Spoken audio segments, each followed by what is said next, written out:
I admire your luck, Mr. Bond, James bond. कितना अच्छा लगा ना ये डायलॉग सुन के। लेकिन इस डायलॉग से पॉज निकाल देते हैं और फिर सुनते हैं कैसा लगता है। I admire your luck, Mr. Bond, James bond. एक पॉज की कीमत तुम क्या जानो रमेश बाबू। जी हाँ, आज हम बात करने वाले हैं power of pause in public speaking.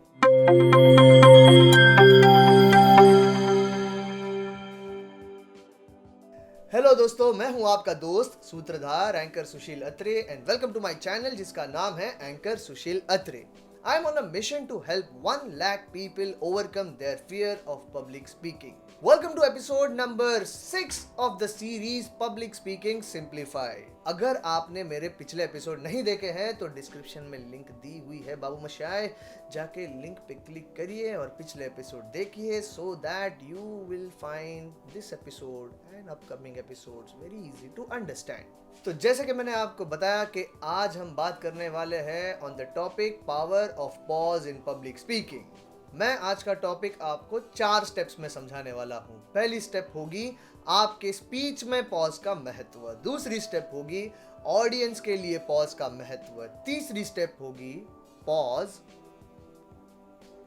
कहाँ दे और चौथी स्टेप होगी पॉज कैसे दे। तो चलिए आगे बढ़ते हैं। Subscribe now and press the bell icon. Never miss an update. सबसे पहले जानते हैं what exactly is pause in public speaking। जब कोई स्पीकर अपना भाषण देते वक्त किसी शब्द या फिर फ्रेज के पहले या फिर बाद में या फिर दोनों जगह पे साइलेंस का प्रयोग सोच समझ कर करता है, उसे पॉज इन पब्लिक स्पीकिंग कहा जाता है। एक अच्छा स्पीकर जो होता है वो ये साइलेंस डिजाइन करता है। मैं आपको इस वीडियो में आगे इसके बारे में कुछ उदाहरण भी दिखाने वाला हूं, लेकिन उसके पहले जानते हैं कि पॉज किसे नहीं कहते। तो मान लीजिए आप अपना भाषण देते देते आपकी सांस फूल गई और आप थोड़ी देर के लिए रुक गए, तो उसे पॉज नहीं कहते। या फिर आपके प्रेजेंटेशन देते वक्त आप कुछ शब्द भूल गए, आप कुछ पॉइंट्स भूल गए और एकदम ब्लैंक हो गए, तब वो जो साइलेंट मोमेंट रहेगा उसे पॉज नहीं कहते। अब जानते हैं आपके स्पीच में पॉज का क्या महत्व होता है। एक युद्ध में जो अच्छा योद्धा होता है वो आक्रमण करने से पहले कुछ लम्हों के लिए थम जाता है। वैसे ही एक अच्छा स्पीकर जो होता है वो अपने पब्लिक स्पीकिंग के वक्त कुछ शब्दों के पहले कुछ समय के लिए, लम्हों के लिए रुक जाता है। जो युद्ध का नियम है वही पब्लिक स्पीकिंग में भी लागू होता है। उस पॉज के वजह से उस शब्द का या फिर फ्रेज का जो महत्व है वो अपने आप कई गुना बढ़ जाता है। लेकिन जब आप वो पॉज लेते हो, उन लम्हों में आप क्या करते हो ये बहुत मायने रखता है। अब मैंने एक युद्ध का उदाहरण दिया है, तो एक सबसे बड़े जो वीर योद्धा थे हमारे स्क्रिप्चर्स में वो थे अर्जुन। तो अर्जुन ने जब भी मछली की आंख की तरफ तीर छोड़ा, तब वो जब तीर छोड़ रहे थे, वो तीर छोड़ने से पहले उन्होंने क्या किया होगा? पूरा कंसंट्रेशन किया होगा, मन एकाग्र किया होगा उस तीर पर। वैसे ही हम उस तीर को शब्द मान लेते हैं पॉज के बाद का, या फिर फ्रेज मान लेते हैं।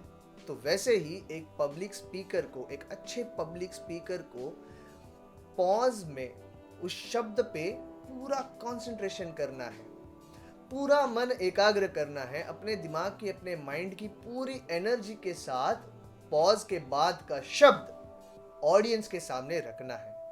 तब जब आप पॉज लेते हो, तब आप अगर कंसंट्रेशन नहीं करते आने वाले शब्द पे, तब उस पॉज का कुछ फायदा नहीं होगा। एक अच्छा पॉज एक स्पीकर को अपनी बात पूरी पावर के साथ लोगों के सामने रखने के लिए जो तैयारी करनी होती है, वो तैयारी करने का मौका देता है। तो मौका गंवाना नहीं है, मौके पे चौका मारना है। अब जानते हैं ऑडियंस के लिए पॉज का क्या महत्व हो सकता है। एक विचार जो होता है, अगर वो एक सोचे समझे पॉज के बाद आता है तो वो बहुत ही गतिशील होता है। अब जब मैं यहाँ गतिशील इस शब्द का प्रयोग कर रहा हूँ, तब वो उसका असल मतलब ये है कि वो ऑडियंस के दिमाग में गतिशील होता है, क्योंकि जब आप करेक्ट टाइम पे करेक्ट शब्द के लिए पॉज लेते हो तभी आप ऑडियंस को भी कुछ समय देते हो, so that they will prepare their mind for what coming next to their ears. जैसा कि ये अगला एग्जाम्पल, अगला वीडियो मैं आपको दिखा रहा हूँ।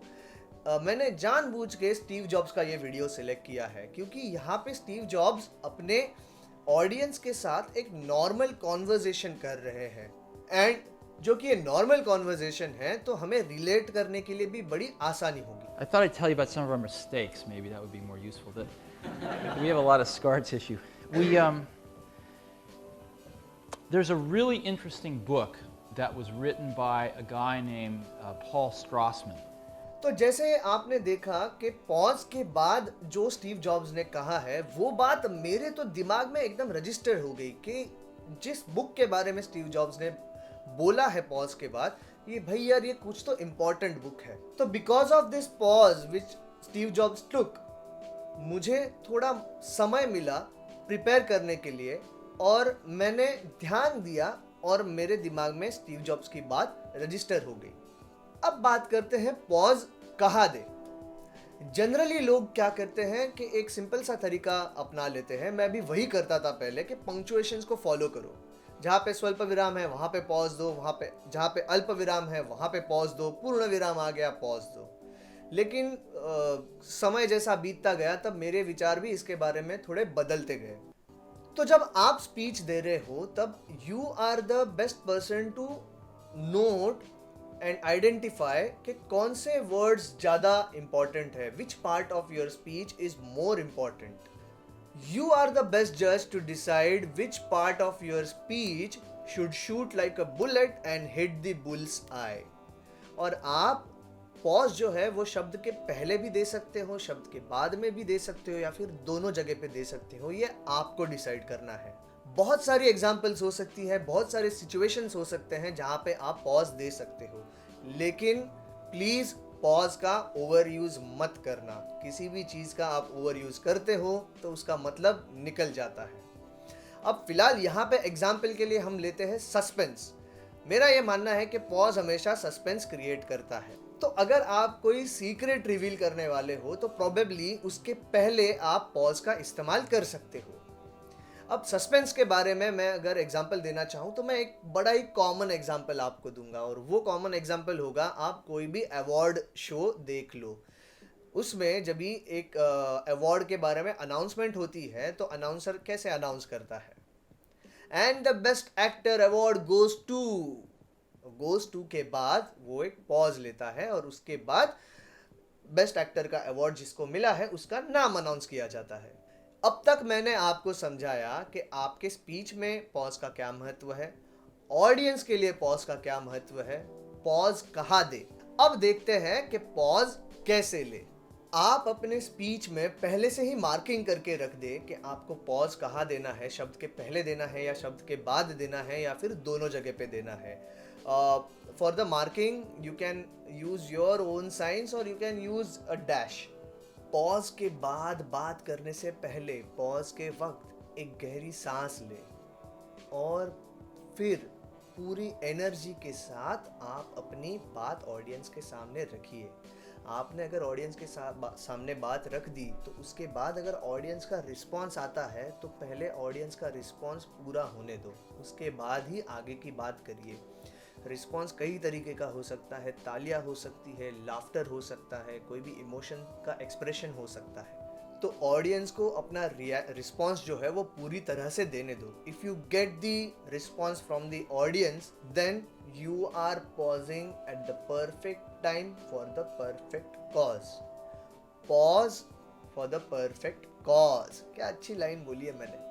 तो आई होप कि आपको आज का वीडियो अच्छा लगा और हेल्पफुल लगा। अगर अच्छा लगा है और हेल्पफुल लगा है तो प्लीज़ लाइक करिएगा वीडियो को, और अगर आपने अभी तक मेरे चैनल को सब्सक्राइब नहीं किया है तो देरी किस बात की, 1 सेकेंड का पॉज लो और जल्दी से मेरे चैनल को सब्सक्राइब करो, और उसके बाजू में बेल आइकन है वो बेल आइकन भी दबा दीजिए ताकि आपको सबसे पहले मेरे वीडियोस के बारे में नोटिफिकेशंस मिले। मैं हूं आपका दोस्त सुशील और मैं अभी आपसे इजाजत लेता हूं। मैं आपको मिलूंगा अगले एपिसोड में एक नए टॉपिक के साथ और आज मैं आपको कह रहा हूं पिरियावटाई।